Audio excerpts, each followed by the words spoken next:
Welcome to జనమాట. నేను మీ చంద్ర. ఈరోజు అధికార పక్షానికి వ్యతిరేకంగా రాసే రెండు ప్రధాన వార్తాపత్రికల వార్తలు ఏంటి, వారి మర్మం ఏంటి చూసినట్ల అయితే ఈరోజు ఈనాడులో ఎలాంటి వార్తలు రాశారు, ఆంధ్రజ్యోతిలో ఎలాంటి వార్తలు రాశారు చూద్దాం. మొదటిగా ఈనాడు చూసుకున్నట్లయితే మెరుపులు లేని మధ్యంతరం అంటే కేంద్రానికి సంబంధించిన బడ్జెట్ ఏదైతే ప్రవేశించిందో ఆ ప్రవేశానికి సంబంధించి ఒక ప్రధాన హెడ్లైన్ రాసుకొచ్చి దానికి సంబంధించి రాశారు. వాళ్ళు ఏం రాశారంటే తాయిలాలకు దూరంగా తాత్కాలిక బడ్జెట్, కొత్త పథకాలు ఏమీ లేవు, పాత స్కీముల విస్తరణకు ప్రాధాన్యం, ఉద్యోగులకు దక్కని ఊరట, ఆదాయపు పన్ను స్లబ్బుల యథాతథం, ద్రవ్యలోటు తగ్గింపునకే మొగ్గు, అంగన్వాడీ ఆశలకు ఆస్మిస్ భారత్ వర్తింపు, పెరగని పీఎం కిసాన్ సాయం, ఆహారం ఎరువుల రైతులు 8% కోత, మౌలిక వస్తువుల కల్పనకు 11 లక్షల కోట్లు, ప్రధానమంత్రి గ్రామీణ ఆవాస్ యోజన కింద 5 ఏళ్లలో 2 కోట్ల ఇల్లు ఇవ్వడానికి, రాయితీలు తాకలాలు లేవు, కొత్త పథకాలు చమక్కలు లేవు, పన్నుల్లో తగ్గింపులు లేవు, పీఎం కిసాన్ సాయంలో పెంపులు లేవు, ప్రజాకర్షక ప్రకటనలు లేవు, ధరల్లో ఊడిగింపు నిర్ణయాలు లేవు,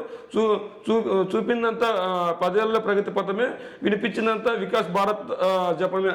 అయితే వీళ్ళు ఏం రాసుకొచ్చారంటే ఖచ్చితంగా కేంద్ర మంత్రి నిర్మలా సీతారామన్ ఏదైతే బడ్జెట్ ప్రవేశపెట్టిందో ఆ బడ్జెట్ పథకానికి సంబంధించి కొత్త పథకాలు ఇవ్వలేదు, లేదంటే 10 స్కీముల విస్తరణకు ప్రాధాన్యం ఇచ్చారు, ఉద్యోగులకు దక్కని ఊరట, ఆదాయ పన్ను స్లబ్బులు ద్రవ్యలోటు తగ్గింపులకి మొగ్గు అని రాసుకొచ్చారు.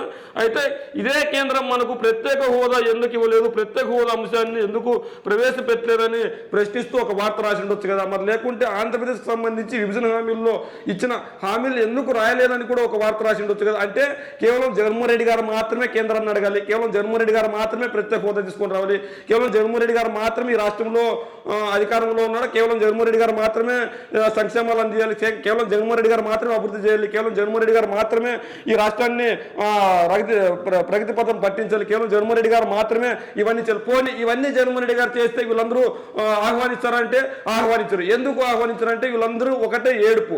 ఎందుకు ఏడుపు అంటే ఖచ్చితంగా జగన్మోహన్ రెడ్డి గారు చేస్తున్న పనులను వీళ్ళు ఒప్పుకోరు, మెచ్చుకోరు. ఎందుకంటే తన సామాజిక వర్గం వ్యక్తికి సంబంధించిన వ్యక్తి ఈ పనులు చేయట్లేదు కాబట్టి వీళ్ళు ఏడుపు. 2014 నుంచి 2019 ఎన్నికల వరకు ప్రత్యేక హోదా కోసం ప్రతిపక్షంలో ఉన్నప్పుడు జగన్మోహన్ రెడ్డి నిరంతరం ధర్నాలు, రాష్ట్రోకాలు, నిరసనలు తెలియజేస్తూనే ఉన్నారు. ఈ రోజు 2019 నుంచి 2024లో అధికార పక్షంలో ఉన్నది జగన్మోహన్ రెడ్డి గారు, ప్రతిపక్షంలో ఉన్నది ఎవరు? చంద్రబాబు గారు. మరి ఇదే చంద్రబాబు గారు ప్రజల సమస్యల గురించి ఎందుకు పోరాడలేదు, ప్రజలకు కావాల్సిన అవసరాల గురించి ఎందుకు పోరాడలేదు, మన రాష్ట్రానికి ఇవ్వాల్సిన నిధుల గురించి ఎందుకు పోరాడలేదు? చంద్రబాబు గారు ఆయన ఉన్నది ప్రతిపక్షంలోనే కదా, ప్రశ్నించాలి కదా. కేంద్రంలో ఉన్న అధికార పార్టీని ప్రశ్నించాలి, రాష్ట్రంలో ఉన్న అధికార పార్టీని ప్రశ్నించాలి. కేవలం రాష్ట్రంలో ఉన్న అధికార పార్టీని మాత్రమే ప్రశ్నించడానికి ఉన్నారా?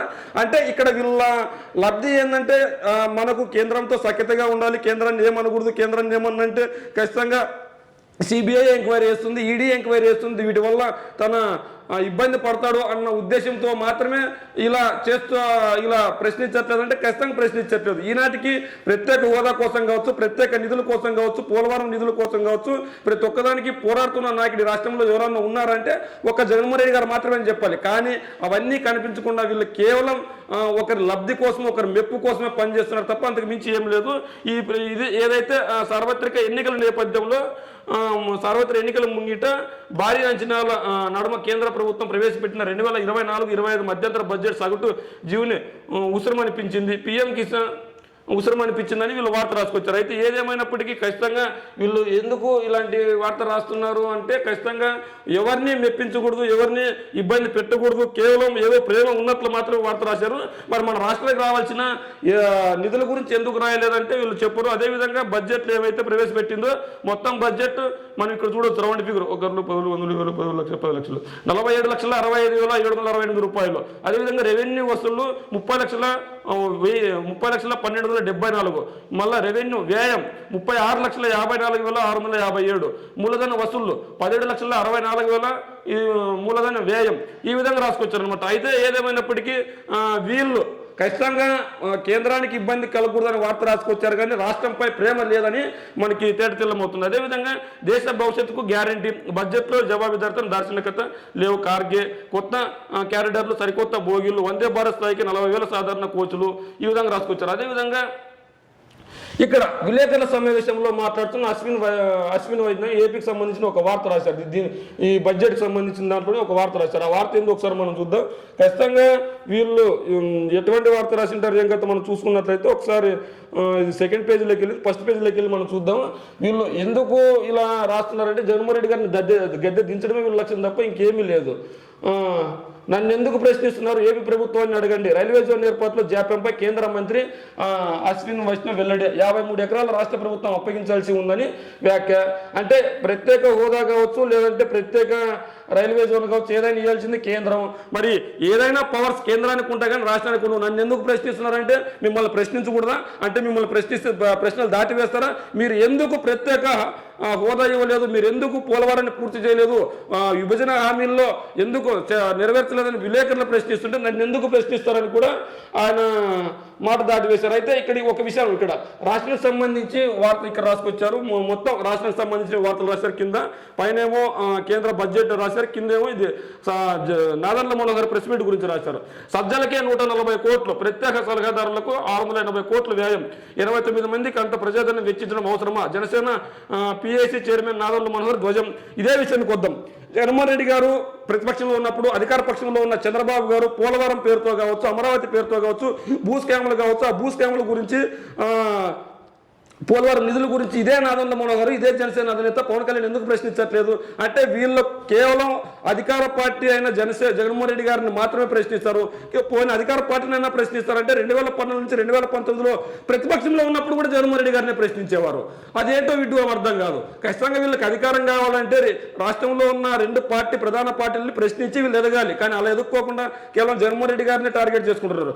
ఇదే చంద్రబాబు గారు ప్రత్యేక హోదా గురించి కావచ్చు, అమరావతి గురించి కావచ్చు, కొన్ని వందల సార్లు, కొన్ని వేల సార్లు విదేశీ టూర్లు వేశారు. అదంతా ప్రజాధనంతోనే వేశారు. మరి ఆ ప్రజాధనం గురించి ఎందుకు ప్రశ్నించట్లేదు నాదెండ్ల మనోహర్? మరి 2014 నుంచి 2019 వరకు ఆనాటి అధికార పక్షంలో ఉన్న చంద్రబాబు గారు కావచ్చు, చంద్రబాబు గారికి సంబంధించిన నాయకులు కావచ్చు, ఎన్నిసార్లు విదేశీ టూర్లు వెళ్ళారు? మరి ఆ విదేశీ టూర్ల గురించి నాదెండ్ల మనోహర్ ఎందుకు ప్రశ్నించట్లేదు? పోలవరం గురించి ఎందుకు ప్రశ్నించట్లేదు? ప్రత్యేక హోదా గురించి ఎందుకు ప్రశ్నించట్లేదు? కేంద్రం ఇవ్వాల్సిన ప్రత్యేక హోదా ఎందుకు ఇవ్వలేదు? బీజేపీతో పొత్తులో ఉన్నా కూడా మనకు రావాల్సిన నిధుల గురించి ఎందుకు మాట్లాడట్లేదు? కేవలం మీరు ఏదో బురద జల్లి రాజకీయం చేయాలనుకుంటున్నారు తప్ప ఇక్కడ ఏమి లేదు. ఖచ్చితంగా ప్రభుత్వం అన్నాక సలహాలు తీసుకోవడానికి ఎవరైతే నిశక్తులు ఉంటారో వాళ్ళని పెట్టుకోవడంలో తప్పు లేదు. అందులో కానీ అనుభవజ్ఞులైన సజ్జల రామకృష్ణారెడ్డి గారిని పెట్టుకున్నారు తప్ప అంతకు మించి ఇక్కడ ఏం లేదు. అయితే వీళ్ళు కేవలం ఎవరో ఒకరిపైన బురద జల్లితే బాగుంటుంది కదా అనేసి వీళ్ళు చేస్తున్నారు. రాష్ట్రంలో ఎటువంటి అవినీతి జరగలేదు కనుక కేవలం వాళ్ళకి ఇచ్చే జీతపత్యాల గురించి మాట్లాడుతున్నారు తప్ప అంతకు మించి ఏం లేదు. నిజంగానే అవినీతి జరిగింటే మీరు అవినీతి జరిగిందని ప్రెస్ మీట్ పెట్టి చెప్పొచ్చు కదా, ఆధారాలు చూపించి. మీరు ఎందుకు పెట్టట్లేదు అంటే ఖచ్చితంగా రాష్ట్రంలో అవినీతి జరగలేదు కాబట్టి మీరు పెట్టలేకపోతున్నారు. నాదెండ్ల మనోహర్ గారు మరి 2014 నుంచి 2019 వరకు అధికారంలో ఉన్న టీడీపీ పార్టీ కదా, ఆ పార్టీలో మరి ఎంత ప్రజాధనం వృధా అయింది? 1000 కోట్ల అమరావతి నిధులు ఏమయ్యాయి? 1000 కోట్ల ఇది పోలవరం నిధులు ఏమయ్యాయి? ప్రత్యేక హోదా ఎందుకు రాలేదు? కేంద్రంలో మీరు ఇప్పటికీ పొత్తుతో ఉన్న అదే బీజేపీని ఎందుకు అడగలేకపోతున్నారు? కేవలం అధికారం కోసం తప్ప ఇంకేం లేదు. రాష్ట్ర ప్రభుత్వం ఎలాంటి అవినీతి చేయకపోయినా అవినీతి చేసిందని ఏదో ఒక విధంగా ఏదో ఒక రూపంలో ఎన్నికల సమయంలో మాట్లాడితే ప్రజలు నమ్మే పరిస్థితి ఉంటుందని మీరు చెప్తున్నారు. అయితే అట్లాంటి నమ్మే పరిస్థితులు అయితే లేవు. అదేవిధంగా అటీరో బిరుందు సమేత జగన్మోహన్ కంపెనీల ఏర్పాటు పేట 150 ఎకరాల కైవసం, ప్రతిఫలంగా జగన్ సంస్థలకి 29 కోట్ల మళ్లింపు, 2012-13 సిబిఐ ఛార్జ్ షీటు, ఇప్పటికీ 264 సార్లు వాయిదాలు తీసుకున్న జే గ్యాంగ్ నిందితులకు యావజ్జీవ జైలు శిక్ష పడే అవకాశం. మరి చంద్రబాబుకే శిక్ష పడుతుందో చెప్పట్లేదు కదా. నిజంగా జగన్మోహన్ రెడ్డి గారు అవినీతి చేసింటే కోర్టులు శిక్షిస్తాయి. మరి కోర్టులు శిక్ష అంటే మీరే ఎందుకు ముందే శిక్షణ చేస్తున్నారు? పడే అవకాశం ఉందని మీరే చెప్పేస్తున్నారు. అంటే జగన్మోహన్ రెడ్డి గారు నిజంగా అవినీతి చేశాడు, అవినీతి చేయలేదా అన్న నిర్ణయించింది కోర్టులు. మరి మీకు ఏం హక్కు ఉందని ఈ రోజు అవినీతి జరిగిందని ఉండరు. మరి అదే సాక్ష్యాలను కోర్టుకి ఎందుకు సబ్మిషన్ చేయలేకపోతున్నారు? అంటే మీరు చేసేదంతా మీరు చేసే రాతలు, మీరు రాసే ఆ మాటలు అన్ని అబద్ధమా? మీరు నిజంగానే జగన్మోహన్ రెడ్డి గారు అవినీతి చేశారు అని ఇక్కడ మీరు రాసినట్లుంటే అదే సాక్ష్యాధారాలు కోర్టుకి ఎందుకు ఇవ్వట్లేదు? మరి కోర్టు ఎందుకు చర్యలు తీసుకొని మీరు డిమాండ్ చేయట్లేదు? పొద్దున్న లేస్తే ఏదో ఒక రూపంలో ఒకవైపు చంద్రబాబు గారు స్టేలు తెచ్చుకుంటున్నారు, మీరేమో ఈ కోర్టు ఆ కోర్టు ఇవ్వనని ఏదో ఒక విధంగా కోర్టుకి వెళ్తున్నారు కదా. మరి మీ దగ్గర సాక్ష్యాధారాలు ఉంటే ఇదే పేపర్ని కోర్టుకి ఎందుకు సబ్మిషన్ చేయట్లేదు? మీరు వార్త రాసుకోవడానికి ఉన్న విలువలు కోర్టులో సరిపోవనే? అంటే మీరు తప్పుడు వార్త రాస్తున్నారని అర్థమా? మీరు తప్పుడు సమాచారం ఇస్తున్నారని అర్థమా? కాకపోతే మీరు నిజంగానే సాక్ష్యాధారాలు ఉంటే ఖచ్చితంగా జగన్మోహన్ రెడ్డి గారు అవినీతి చేసింటే, జగన్మోహన్ రెడ్డి గారు నిజంగా అక్రమార్కుడు, దుర్మార్గుడు అంటే మీరు ఖచ్చితంగా ఆ పేపర్లను, ఆ సాక్ష్యాధారాలను కోర్టుకి ఇచ్చి జగన్మోహన్ రెడ్డి గారికి శిక్ష పడే విధంగా చేయొచ్చు కదా. అంటే మీరు ఎందుకు చేయలేకపోతున్నారంటే జగన్మోహన్ రెడ్డి గారు అవినీతి చేయలేదు, కేవలం ఎన్నికల సమయంలో ఇలాంటి వార్తలు రాస్తే ప్రజలు నమ్మే అవకాశం ఉంది. కానీ మీరు ఎన్ని వార్తలు రాస్తే ప్రజలు నమ్మే పరిస్థితి లేదు. ఎందుకంటే నేడు ప్రింట్ మీడియా, ఎలక్ట్రానిక్ మీడియా కంటే సోషల్ మీడియా శక్తివంతంగా ఉంది. ఆ సోషల్ మీడియాలో నిజాలు ప్రజలు తెలుసుకుంటున్నారు. ఎవరికి లబ్ధి చేకూరిందో వాళ్ళు ఎవరిని ఎన్నుకోవాలో వాళ్ళని ఎన్నుకుంటారు తప్ప మీ వార్తలను మీ రాతలను చూసి ఎవరు ఎన్నుకుండే పరిస్థితి ఉండదు. అదేవిధంగా ఇక్కడ ఇంకో వార్త చూసుకున్నట్లయితే నాడు రంకెలు నేడు సలాములు విభజన హామీలపై కేంద్రాన్ని నిలదీసే ధైర్యం లేని సీఎం జగన్ రాష్ట్రానికి పదే మొండి చేయి చూపుతున్న కేంద్ర ప్రభుత్వం తాజా బడ్జెట్లోనే అదే పరిస్థితి. మరి మీరెందుకు రాయట్లేదు కేంద్రం మనకు అన్యాయం చేసిందని, మీరెందుకు చూపించట్లేదు కేంద్రం అన్యాయం చేసిందని, మీరెందుకు ఉద్యమం చేయట్లేదు కేంద్రం మనకు అన్యాయం చేసిందని? అంటే కేవలం జగన్మోహన్ రెడ్డి గారు మాత్రం ఉద్యమాలు ధర్నాలు రాష్ట్రాలు చేయాలా? మీరు చేయరా? అంటే మీకు ప్రజా సమస్యలు పట్టదా? మీరు ప్రజా సమస్యల కోసం పోరాడరా? మీరు ప్రజా సమస్యల కోసం వార్తాపత్రికలు లేవా? ప్రజా సమస్యలు చూపించడానికి వార్తాపత్రికలు లేవా? కేవలం మీ సామాజిక వర్గానికి చెందిన వ్యక్తిని మాత్రమే ముఖ్యమంత్రిని చేసుకోవడానికి మీరు ఉన్నారా అని ఈ వార్తలను చూస్తే అర్థమవుతుంది. మీరు రాసే వార్తలను చూస్తే నేను మాట్లాడుతున్న మాటలు కాదు ఇవన్నీ, ప్రజలు చర్చించుకుంటున్న మాటలు ఇవన్నీ. నిజంగానే మీరు ప్రజా మేలుకు ప్రజా సమస్యలకు పోరాడుతుంటే, ప్రజా కోసం ప్రత్యేక హోదా గురించి మాట్లాడుతుంటే మరి మీరు ఎందుకు రాయట్లేదు? మరి చంద్రబాబు గారు ఎందుకు ప్రశ్నించట్లేదు అని అడగట్లేదు? 2014లో కావచ్చు, 2014 నుంచి 2024 వరకు 10 సంవత్సరాలు రాష్ట్రం విడిపోయినప్పటి నుంచి 2024 వరకు ఎవరు మాట్లాడుతున్నారు ప్రత్యేక హోదా గురించి?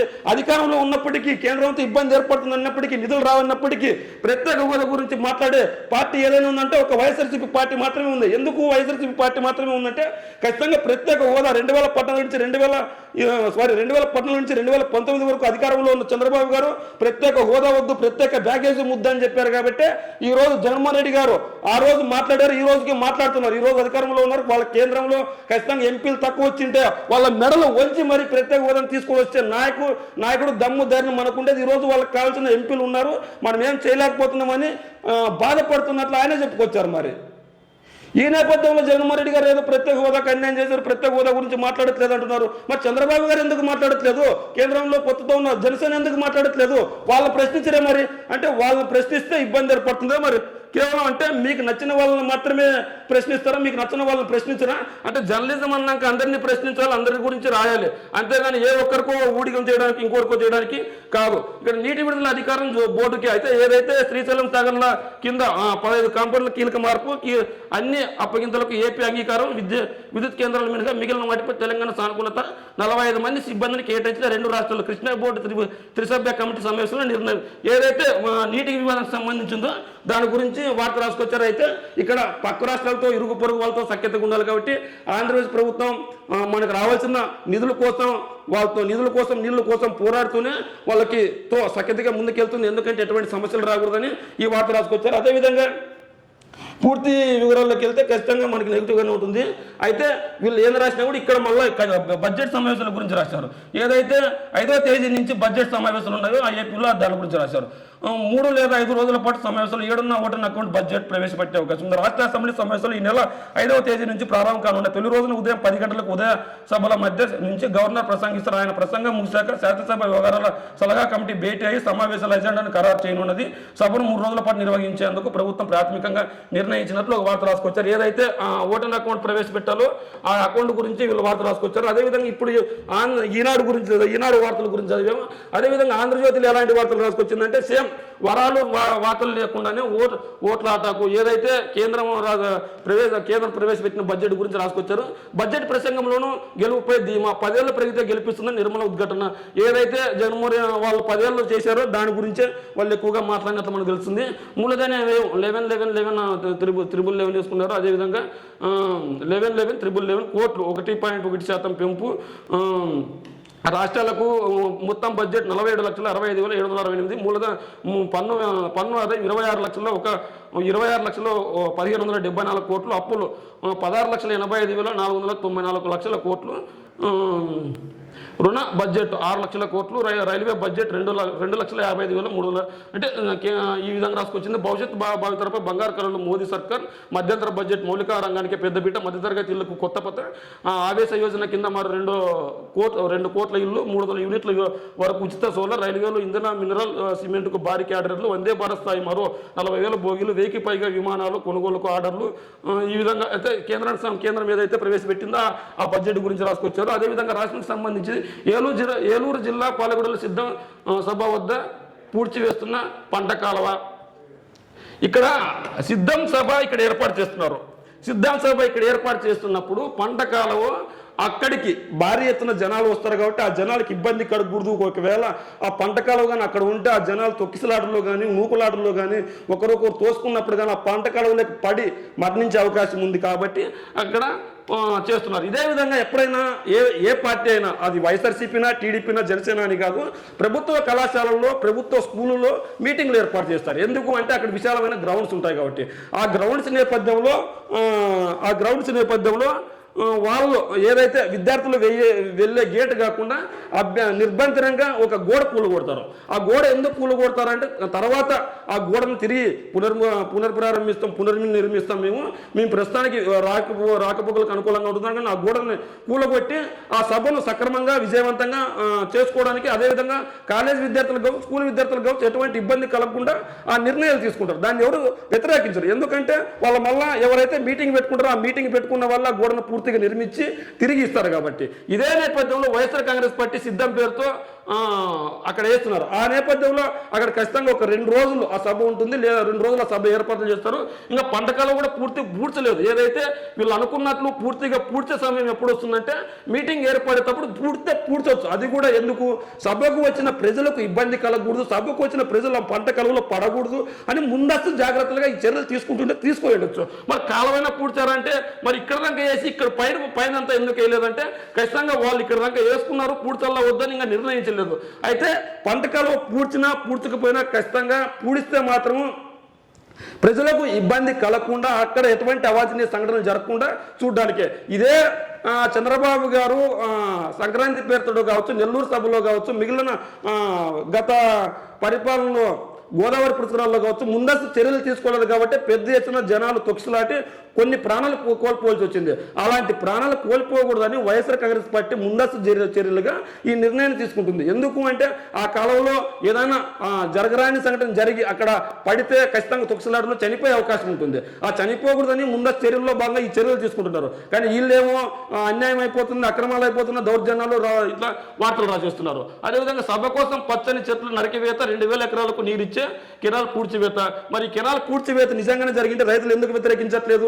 ఎందుకు రైతులు ఇబ్బంది పడుతున్నామని రాయట్లో చెప్పట్లేదు? మరి ఎందుకు సోషల్ మీడియా ఉంది ఈరోజు, మీ కొన్ని ఏ పార్టీ ఛానల్స్ ఆ పార్టీకి ఉన్నాయి, మరి వాళ్ళు వచ్చి చెప్పొచ్చు కదా, మరి ఎందుకు వాళ్ళు చెప్పట్లేదు అంటే ఖచ్చితంగా జగన్మోహన్ రెడ్డి గారు పార్టీ అన్యాయం చేయలేదు, అక్రమాలు చేసి అక్కడ సరైన మార్గంలో వెళ్తుంది. ఆ పంటకాలను పూడ్చడానికైనా పూడిక తీయడానికైనా వాళ్ళ రైతులు అనుమతి తీసుకొని ఉంటారు కాబట్టి వీళ్ళు ముందుకెళ్తున్నారు తప్ప అలా ఏం అన్యాయంగా అయితే ముందుకెళ్ళట్లేదని మనం చెప్పుకోవచ్చు. అదేవిధంగా ఎవరికి కావాలి మీ సర్వే అని ఒక వార్త రాశారు. మా ఇళ్ళకి వచ్చి మమ్మల్ని వేధించొద్దు, సచివాలయ ఉద్యోగులపై జనం అసహనం, మరోవైపు జిల్లా అధికారుల తీవ్ర ఒత్తిడి, 90% సర్వే చేయకపోతే సస్పెండ్ చేస్తాం, అడ్డకెత్తర్లో పోక చెక్కల సిబ్బంది పరిస్థితి, కులగణనపై ప్రభుత్వ వ్యతిరేకత ప్రభావం, ఇది ఎన్నికల గుమ్మికుటే విగుతుందా? ఏదైతే జగన్మోహన్ రెడ్డి గారు ఖచ్చితంగా కులగణన తీసుకొచ్చి ఏ కులపోట్లు ఎన్ని ఉన్నాయి, ఎవరికి పెద్దపీట వేయాలి, ఎవరికి సముచిత న్యాయం కల్పించాలన్న ఉద్దేశంతో కులగణన చేస్తుంటే మీ సర్వే ఎవరికి కావాలని వార్త రాసుకొచ్చారు. మరి మీ సర్వే ఎవరికి కావాలన్న మహానుభావుడు ఎవరు పోటులు వేస్తే బాగుంటుంది కదా. ఇక్కడ మీ సర్వే ఎవరికి కావాలి అని వార్త రాశారు. మరి మీ సర్వే ఎవరికి కావాలి అన్న మహానుభావులు పోటు చేస్తే బాగుంటుంది కదా. మరి ఈ వార్త రాశారు, చిన్న కోటు కూడా ఎందుకు వెళ్ళేది, ఏదో సర్వే అని ఒక ట్యాప్ కోటు చేశారు.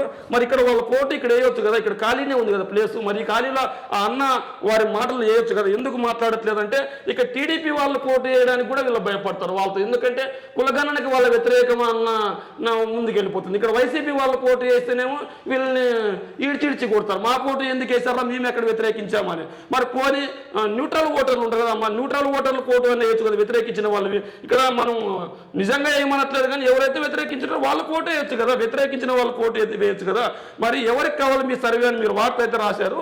మరి ఈ వార్తకు సంబంధించి ఎందుకు మీరు ఫోటో వేయలేదు, ఫోటో వేయకుండా వార్త మాత్రమే రాశారు అంటే కులగణన కోసం వెళ్తున్న సచివాలయ సిబ్బందికి జనం నుంచి అనూహ్య రీతిలో నిరసన ఎదురవుతుంది. ఎన్నికల ముందు ముఖ్యమంత్రి వైఎస్ జగన్ ప్రభుత్వం చేపట్టిన కుల సర్వేస ప్రక్రియ ఊచిన రీతిలో ప్రతిఘటనలకు చెవి చూస్తుంది. మరి వ్యతిరేకిస్తున్నప్పుడు రాయాలి కదా, ఇక్కడ ఎవరు అన్నారో వాళ్ళ ఫోటో వేయాలి కదా. వాళ్ళ ఫోటో వేయకుండా కేవలం ఊరికి ఊహాజనితమైన ఊరికే వ్యతిరేకిస్తున్నారు అని చెప్తే అయిపోతుంది. పలానా వాళ్ళు ఇలా అన్నారు అని చెప్పి ఇక్కడ చూడు, ఈ సర్వేలు ఎందుకు అంటూ కొందరు అన్నారు, ఇక్కడ రాశారు. ఈ సర్వేలు అంటే ఎందుకు అంటూ కొందరు, ఆ కొందరులో ఒక్కరైనా అన్నట్లు ఒక వార్త వేయాలి కదా. ఆ వార్త వేయకుండా కేవలం ఊహాజనితమైన వార్తలు రాస్తే ఏ విధంగా ఉంటుందంటే ప్రజలు నమ్మే అవకాశం లేదు. ఖచ్చితంగా వీళ్ళని ఈ పత్రికలను ఉంటుంది. అదేవిధంగా ఇక్కడ కరెన్సీ మేళ, ఎలక్షన్ వేళ నెల్లూరు జిల్లాలో స్వాధీనం చేసుకున్న నగదుతో పోలీసులు ఏదైతే ఎన్నికల వేళ ప్రధాన పార్టీలు కావచ్చు, లేదంటే ఎవరైతే గెలవాలనుకుంటారో వాళ్ళందరూ ఓట్లను కొనడానికి ఈ లెక్క ఉందని వీళ్ళ ఉద్దేశంతో రాశారు. అది నిజమో కాదు వాళ్ళు చెప్పాలి. అయితే ఆ కరెన్సీ ఎందుకు తీసుకెళ్తున్నారు కూడా మనకు తెలియదు పూర్తిగా.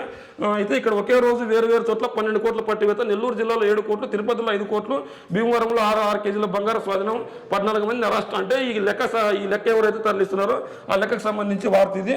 అదేవిధంగా బోర్డు నియంత్రణలో శ్రీశైలం సాగర్, 2 రాష్ట్రాల అంగీకారం, విద్యుత్ కేంద్రాల మినహా 10 కంపార్ట్మెంట్ల అప్పగిత, ప్రతి చోట 20 రాష్ట్రాల నుంచి ఒక ఉద్యోగి, త్రిసభ్య కమిటీ నిర్ణయం మేరకు నీటి విడుదల సాగర్ వారికి ఏదైతే వార్త ఉందో అది సజ్జల ఖాతాలకు 140 కోట్లు, మొత్తం సలహాదారులకు 30 చెప్పింది 680 కోట్లు.